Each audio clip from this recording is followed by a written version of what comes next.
तो अब देखो सीन ये है कि law of conservation of momentum हमें क्या कहते हैं। पहले उसकी लिख लेते हैं, उसके बाद समझते हुए।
अच्छा जी, so the total momentum before the collision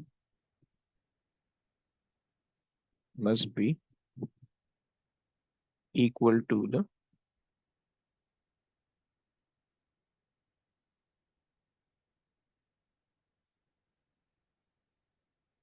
total momentum after the collision.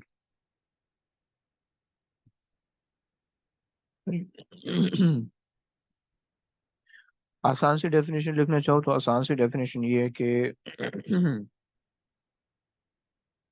in an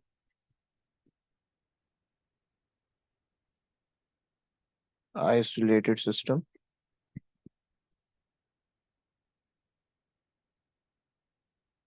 momentum is constant, right? अच्छा, चलो अब आ जाओ इसको जरा समझते हैं कि law of conservation of momentum क्या है। सही है, इसके अंदर हमने कुछ बातें की हैं, पहले उसको हाईलाइट कर लेते हैं। जैसे आइसोलेटेड क्या चीज़ है, सही है। और टोटल मोमेंटम से क्या मतलब है कि भाई टोटल मोमेंटम क्यों क्या होगा, सही है, बिफोर होगा या आफ्टर होगा वो देख लेंगे, सही है। बिफोर द कोलिजन है, सही है, कोलिजन को जरा पढ़ लेते हैं कि कोलिजन का क्या सीन है। और total momentum after the collision, सही है।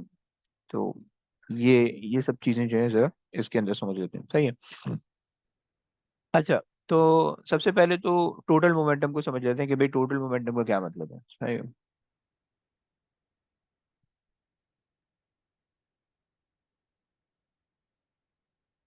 अच्छा जी, अभी हमने ऊपर बात की कि भाई हमारे पास जो है एक ऑब्जेक्ट था, ये एक बॉल थी, सही है, and that is moving in this direction.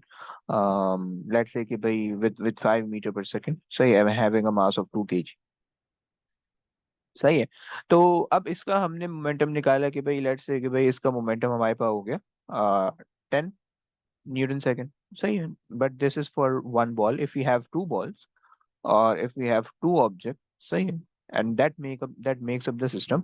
तो फिर उससे क्या होगा कि मान लो कि भाई ये भी जो है ना, this is also moving in the rightward direction and with the velocity of 3 metres per second, सही है, and having a mass of 3 kg, सही है। तो अब अगर इसका आप मोमेंटम निकालो तो इसका मोमेंटम आपको कितना मिल जाएगा, इसका मोमेंटम आपको 9 kg मिल जाए, 9 न्यूटन सेकेंड मिल जाएगा, सही है। सो अगर सिस्टम के अंदर दो पार्टिकल है, सही है, तो उन दो पार्टिकल को मिला के जो भी मोमेंटम बनता है, मतलब उन दो पार्टिकल का सेपरेटली मोमेंटम निकाल के फिर उनको ऐड करके जो भी टोटल मोमेंटम बनता है, वो basically total momentum of the system होगा, सही है। मतलब अगर आप इनको कंबाइन कर लो तो आपके पास जो है टोटल आ जाएगा, कितना आ जाएगा, 19 आ जाएगा, सही है। अब जब तक कोलिजन नहीं होगी तो उससे पहले का जितना भी मोमेंटम होगा वो बिफोर द कोलिजन का कहलाएगा, और कोलिजन जब हो जाएगी तो उसके बाद का आफ्टर द कोलिजन कहलाएगा, सही है, बिल्कुल बेसिक कॉमन सेंस, राइट। तो ये तो हमने कह दिया टोटल मोमेंटम बिफोर और आफ्टर की बात कर ली, सही। कोलिजन समझते हैं, उससे पहले आइसोलेटेड आ जाओ। सही है, आइसोलेटेड क्या होता है, हम कहते हैं कि भाई आइसोलेटेड, सही है। अगर आप देखो कि भाई ये वाला जो पार्टिकल है वो 5 मीटर पर सेकंड की स्पीड से चल रहा है, ये वाला 3 मीटर पर सेकंड की स्पीड से चल रहा है, आप कह सकते हो कि भाई मान लें कि भाई शुरू में उसकी 5 मीटर पर सेकंड की स्पीड थी, लेकिन जैसे जैसे वो आगे जाएगा उसकी स्पीड कम होनी चाहिए, सही है, maybe due to some friction, some resistive forces, और if you are applying a constant force, so उसकी जो है वेलोसिटी बढ़नी चाहिए, सही, मतलब 5 से 6 हो जाए, 7 हो जाए, 8 हो जाए, ऐसा क्यों नहीं हो रहा, बल्कि वो कांस्टेंट वेलोसिटी से ही क्यों मूव कर रहा है।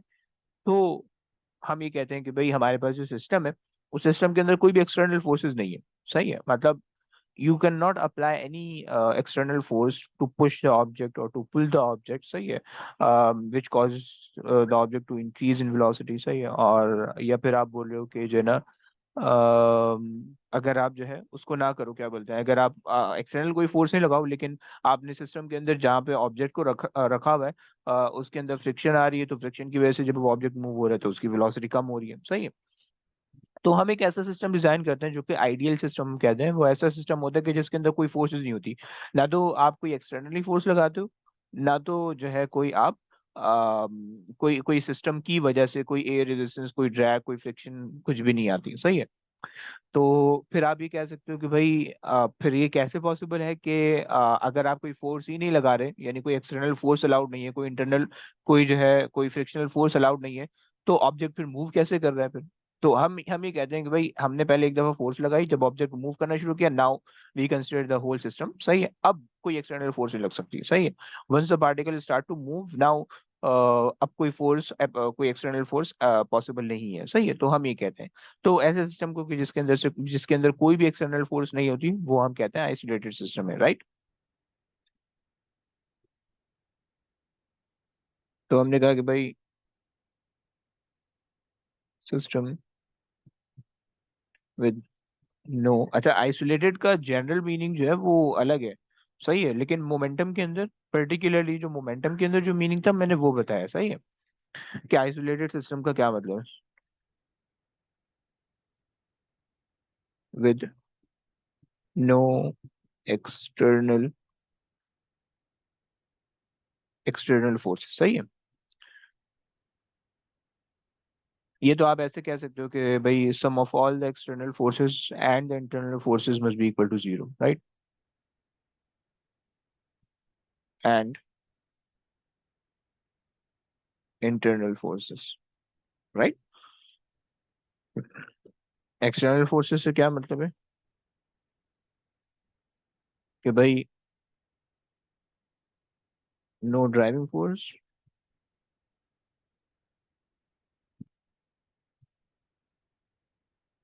ड्राइविंग फोर्स, सही, और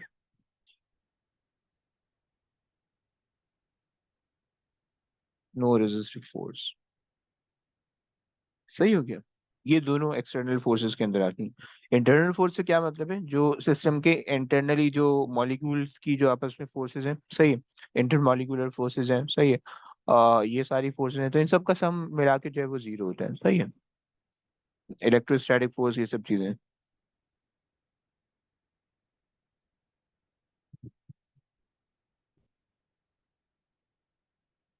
सही, जो ऑब्जेक्ट के अंदर जो इंटरनली जो मॉलिक्यूल्स के दरमियान या जो पार्टिकल्स के दरमियान जो फोर्स है वो सब भी जीरो है, सही, इलेक्ट्रोस्टैटिक फोर्स और भी जितने भी फोर्सेस हैं वो जीरो है, सही है।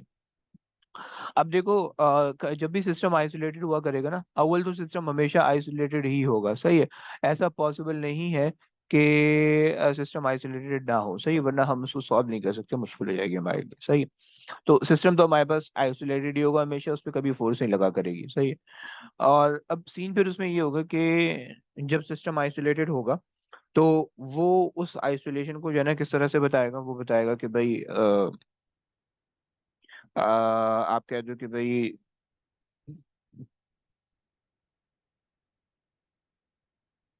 फ्रिक्शनल लेस लेस सरफेस, सही है। अब फ्रिक्शन लेस सरफेस से वो जो है ना आपको ये बता रहा होगा कि भाई सिस्टम आइसोलेटेड है, सही, या विद नो एक्सटर्नल फोर्स उससे ये बता रहा होगा कि भाई सिस्टम आइसोलेटेड है, सही है। So basically friction less surface एक सॉर्ट ऑफ हिंट होती है जो कि इस आइसोलेटेड को सेटिस्फाई कर रही होती है, राइट। ये आपको क्वेश्चन में मिल जाएगा। सही है, हमने ये चीज देख ली, आइसोलेटेड देख लिया, मोमेंटम देख लिया, अब आ जाओ कोलिजन को देख लेते हैं। अच्छा, हमने एक ये बात की कि भाई हमारे पास जो है जब हमने सिस्टम के अंदर एक से ज्यादा पार्टिकल को मूविंग कंडीशन के अंदर छोड़ दिया, तो अब जो है उनका जो भी मोमेंटम होगा, जब हम उनके सारों के मोमेंटम निकालेंगे सेपरेटली और फिर उनको ऐड करेंगे, तो वो उसका जो है टोटल मोमेंटम बनेगा, राइट। और वो सिस्टम ऐसा होना चाहिए कि उसमें कोई एक्सटर्नल फोर्स नहीं होनी चाहिए, यानी कोई ड्राइविंग फोर्स या कोई रेजिस्टिव फोर्स, सही, यानी कोई फॉरवर्ड फोर्स कोई बैकवर्ड फोर्स, दोनों में से कोई भी नहीं होनी चाहिए, सही। और ना ही कोई इंटरनल फोर्स होनी चाहिए, सही, यानी कोई भी इलेक्ट्रोस्टैटिक फोर्स यानी रिजल्टेंट इलेक्ट्रोस्टैटिक फोर्स नहीं होनी चाहिए, सही है। तो ये हमने बात कर ली, सही है। लेकिन सिस्टम के अंदर जब कोलिजन हुआ करेगा, यानी अब देखो, अगर आप पीछे वाले पार्टिकल को देखो, so it's moving with 5 metre per second, सही है। और हमने कहा कि सिस्टम आइसोलेटेड है, इसका मतलब है 5 मीटर पर सेकंड की वेलोसिटी मेंटेन रहेगी, वेलोसिटी चेंज नहीं होगी, सही है। And other particle is moving with 3 metre per second, सही है। और इसकी भी वेलोसिटी मेंटेन रहेगी, ये भी कम नहीं होगी, सही है। तो यहाँ पे कोलिजन पॉसिबल है क्योंकि आगे वाला पार्टिकल स्लो मूव कर रहा है, पीछे वाला पार्टिकल तेज मूव कर रहा है, राइट। अच्छा जी। तो अब जब कोलिजन पॉसिबल है तो सिर्फ कोलिजन के वक्त ही फोर्स अपीयर होगी सिस्टम के अंदर, क्योंकि जाहिर सी बात है जब दो चीज कोलाइड हो रही है तो एक ऑब्जेक्ट जो है कोई ना कोई इम्पैक्ट दूसरे पे डाल रहा है, तो उसकी वजह से कोई ना कोई फोर्स होगी। अदर देन दैट, मतलब ड्यूरिंग द कोलिजन तो फोर्स होगी, बिफोर द कोलिजन और आफ्टर द कोलिजन कोई फोर्स नहीं होगी, सही है। ये चीज भी मैं यहाँ मेंशन कर देता हूँ, सही है।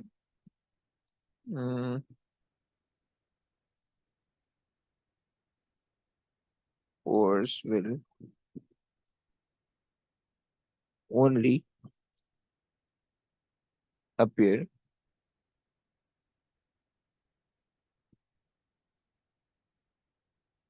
ड्यूरिंग द कोलिजन, सही है। बिफोर और आफ्टर द कोलिजन कोई फोर्स नहीं होगी, सही है, जो कि हमने कहा आइसोलेटेड है। अच्छा जी। अब जाहिर ये बात है क्योंकि टकरा रहे हैं तो उसकी वजह से फोर्स आ रही है, तो अब जरा उस टक्कर को, उस कोलिजन को जरा समझ लेते हैं कि कोलिजन क्या होती है, कैसे होती है, और मोमेंटम पे उससे क्या फर्क पड़ सकता है, सही है। सो आ जाओ कोलिजन को समझ लेते हैं।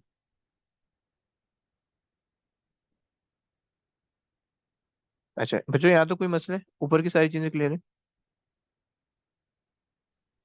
जी सर। अच्छा जी, चलो। अब कोलिजन आपको पता है बिल्कुल नॉर्मल सी चीज है कि अगर if the two things are meeting, सही। अब यहाँ पे जो कोलिजन का मतलब है दो बॉडीज का जो है ना इंटरेक्ट होना, सही है। किसी भी तरीके से, चाहे वो फिजिकली मीट कर रही हो या नहीं कर रही, सही है। इंटरेक्शन जरूरी है, राइट। मतलब क्या है, मतलब ये कि भाई if the two objects are moving, सही है, और टूवर्ड ईच अदर, तो जाहिर सी बात है वो क्लाइड करेंगे by making contact with each other, right. तो ये भी कोलिजन है, सही है।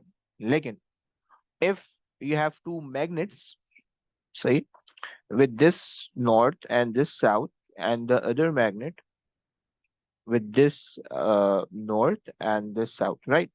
If you're pushing the two magnet together toward each other, तो आपको क्या मिलेगा, वो करीब आएंगे, वो इंटरेक्ट नहीं करेंगे, मतलब वो इंटरेक्ट करेंगे लेकिन वो कोलाइड नहीं करेंगे, सही है, क्योंकि उनकी मैग्नेटिक फील्ड होगी, सही है।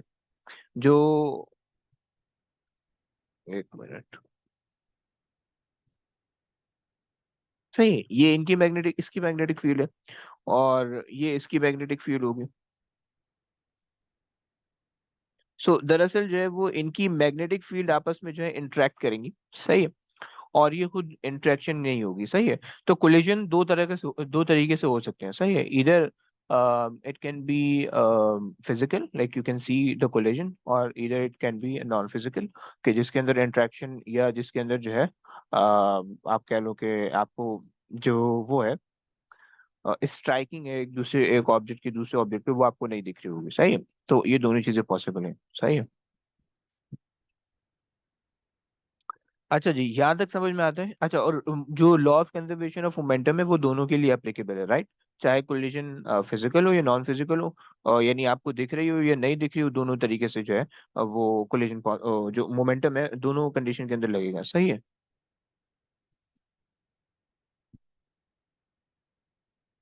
फिजिकल कोलिजन, सही है, और ये आपके पास आ गया नॉन फिजिकल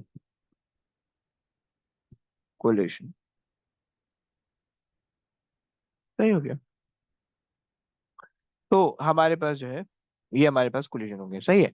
अच्छा, अब कोलिजन जो है वो हमारे पास जो है इन जनरल दो टाइप के होते हैं, सही है। अभी जो हमने बात की कोलिजन की, वो इन टर्म ऑफ इम्पैक्ट बात की है।